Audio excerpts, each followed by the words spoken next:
किसान भाइयों, राम राम, सत श्री अकाल। सभी किसान भाइयों को हम आज जिस मुद्दे पे लाइव होकर बात कहना चाहते हैं, ये हमारा जो पिछले दिन ही सरकार ने पेट्रोल और डीजल की कीमतें कम की हैं और उसमें ये कहा गया है कि केंद्र सरकार की ओर से देश के किसानों को, देश के लोगों को, देश को एक तोहफा दिया गया दिवाली के मौके पे, ये कहा जा रहा है। लेकिन भाइयों, अगर इसको पूरा ध्यान से देखा जाएगा तो इसके पीछे की कहानी और है। बीजेपी की क्रूरता भी इसमें नजर आएगी कि देखिए, पेट्रोल और डीजल की कीमतों में की गया कमी, 10 रुपये डीजल में कमी की गई और 5 रुपये पेट्रोल की कीमत में कमी की गई। और इसकी वजह क्या है? पिछले दिन ही जो चुनाव हुए हैं, उपचुनाव हुए हैं पूरे देश के अलग अलग राज्यों में, उन चुनाव में जो जिस तरह का नतीजा आया, बीजेपी को लोगों ने जिस तरीके से धूल चटाई, इस आंदोलन का असर पूरी तरह पूरे देश में अलग अलग राज्यों में देखने के बाद जब बीजेपी को ये लगा कि उनका आगे जो 5 राज्यों में और इलेक्शन होने वाली है, वहां पे उनका फ्यूचर जो है वो खतरे में नजर आने के बाद उन्होंने ये जो रेट कम किया है, ये ऊंट से छाननी उतारने के बराबर काम किया है। अगर इसे ध्यान से देखें, 2014 में जब सरकार बीजेपी की सत्ता में आई, बीजेपी, अगर उसका और आज का पूरा मूल्यांकन किया जाए तो उस समय 55 से 56 रुपया प्रति लीटर डीजल का रेट था, भाव था। और दूसरी तरफ कौमांतरी मार्केट में 115 से लेकर 130-35 डॉलर प्रति बैरल भाव रहा कच्चे तेल का। और उसके बाद बीजेपी के सत्ता में आने के बाद लगातार कौमांतरी मार्केट में डीजल की कीमतें, कच्चे तेल की कीमतें गिरती गईं। और आज का अगर हिसाब किताब देखा जाए, कच्चे तेल की कीमत बहुत नीचे आ चुकी है, केवल 25-30 डॉलर प्रति बैरल पर आ चुकी है। और उस समय हमारी इस सरकार की ओर से डीजल के रेट को बढ़ाते बढ़ाते 102, 103, 105 अलग अलग राज्यों के हिसाब से वहां तक इन्होंने पहुंचा दिया।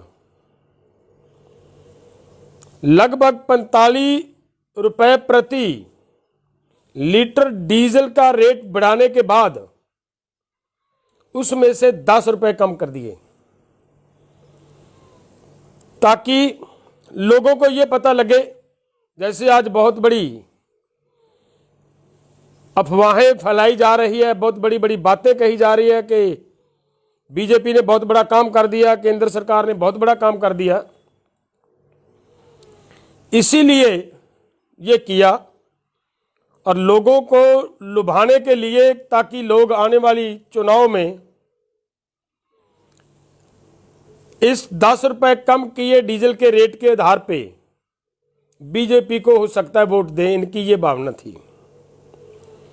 लेकिन भाइयों, इसका दूसरी तरफ अगर ध्यान से देखोगे कि एक इस आंदोलन की वजह से, बीजेपी का नीचे गया हुआ गिराफ की वजह से, जब बीजेपी को अलग अलग राज्यों में धूल चटनी पड़ी तो आज ये रेट कम किया है। इसका मतलब ये है कि इस आंदोलन की ताकत को बीजेपी महसूस करने लगी है, बीजेपी को एहसास होने लगा है कि इस आंदोलन में जो ताकत है, पता चलने लगा आज बीजेपी को। सो इसके लिए हमारा निवेदन है पूरे देश के किसानों को, मजदूरों को, दुकानदारों को, सभी भाइयों को, अगर सरकार की अकल टिकाने लाने के लिए हम और ताकतवर होकर इस आंदोलन को और मजबूती से लड़ने का काम करें, तो मैं वायदे से कह सकता हूं कि सरकार ने जो ये गलत तरीके से तीनों कानून लाई, और आज प्रधानमंत्री जी बार बार ये कह रहे हैं एमएसपी था, एमएसपी है और एमएसपी रहेगा, और देश के किसानों को लूटा जा रहा है। बिहार के किसानों को 700-800 रुपए प्रति क्विंटल के हिसाब से जो ना धान की खेती, धान की फसल फेंकने के लिए किसान मजबूर है। कहां है उनके लिए एमएसपी? हम चाहते हैं कि पूरे देश के किसानों के लिए एमएसपी की गारंटी का कानून बने, पूरे देश के किसानों को पूरी फसल एमएसपी के हिसाब से वो अपनी बेच पाएं। हमारे इस आंदोलन की ये मांगे हैं। सो इसके लिए हम ये चाहते हैं कि पूरा देश एकजुट होकर मजबूती से एक बार और हमला मारे और ताकतवर होकर आगे आए और ताकतवर होकर इस आंदोलन को लड़ें। तो मैं यकीन से ये कह सकता हूं कि ज़्यादा समय नहीं लगेगा। यूपी का चुनाव आने से पहले पहले बीजेपी को घुटने टेकने पड़ेंगे और ये तीनों कानून रद्द करने पड़ेंगे और एमएसपी की गारंटी का कानून बनाना पड़ेगा। और ये जो हमारी मैडम निर्मला सीतारमण ये कहती है कि किसान अभी तक ठीक ढंग से बता नहीं पाए कि कानूनों में क्या कमी है। मैडम जी 11 बैठकें हो चुकी है सरकार के साथ, वहां से उनके मिनट्स निकलवा लें, वीडियोग्राफी हुई है वो निकाल लें। आपको क्लॉज वाइज किसानों ने बताया है कि इन कानूनों में क्या कमी है। सबसे बड़ी कमी मैं फिर से बताता हूं आपको कि केंद्र सरकार को यह कानून बनाने का अधिकार ही नहीं दिया संविधान ने। एग्रीकल्चर और मार्केटिंग ये दोनों स्टेट सब्जेक्ट हैं, इस पे सेंट्रल गवर्नमेंट कानून नहीं बना सकती। और आपकी सरकार ने संविधान के इस कानून का उल्लंघन करते हुए ये जबरदस्ती और लोगों की जमीन कारपोरेट लोगों को परोसने के लिए ये गलत ढंग से ये कानून बनाया, ये इसमें सबसे बड़ी कमी है।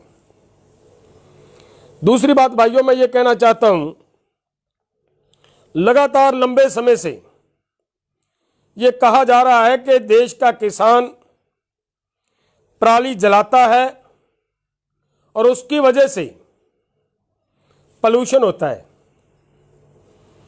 और अभी अभी की जो रिपोर्टें आई हैं दिल्ली की, जिस दिन दिवाली का त्यौहार मनाया उसके अगले दिन पॉल्यूशन का लेवल शिखर पे था, अप लेवल पे था। और आज का अगर लेवल देखते हैं, आज ये लो लेवल पर आ गया है। तो किसान तो अभी पराली जला रहे हैं। अगर किसानों की पराली का ये धुआं होता तो ये किसी हाल में अभी कम नहीं हो सकता था। इसके लिए हमारा निवेदन है, इस बार हम किसान यहाँ बैठे थे और हमारे पास सामने बात आ गई है और हम बता रहे हैं पूरे देश के लोगों को, किसानों को, कि किसानों को किस तरीके से इस सरकार की ओर से कुचलने का प्रयास किया जा रहा है। और हम किसी हाल में किसानों के खिलाफ ऐसे वैसे कोई भी कदम उठाने नहीं देंगे सरकार को। और पूरे देश को एकजुट होने का हम फिर से आह्वान करते हैं, निवेदन करते हैं, एकता बनाएं ताकि हम सरकार को झुकाने में सफल हो सकें। धन्यवाद। ਸਤਿ ਸ਼੍ਰੀ ਅਕਾਲ।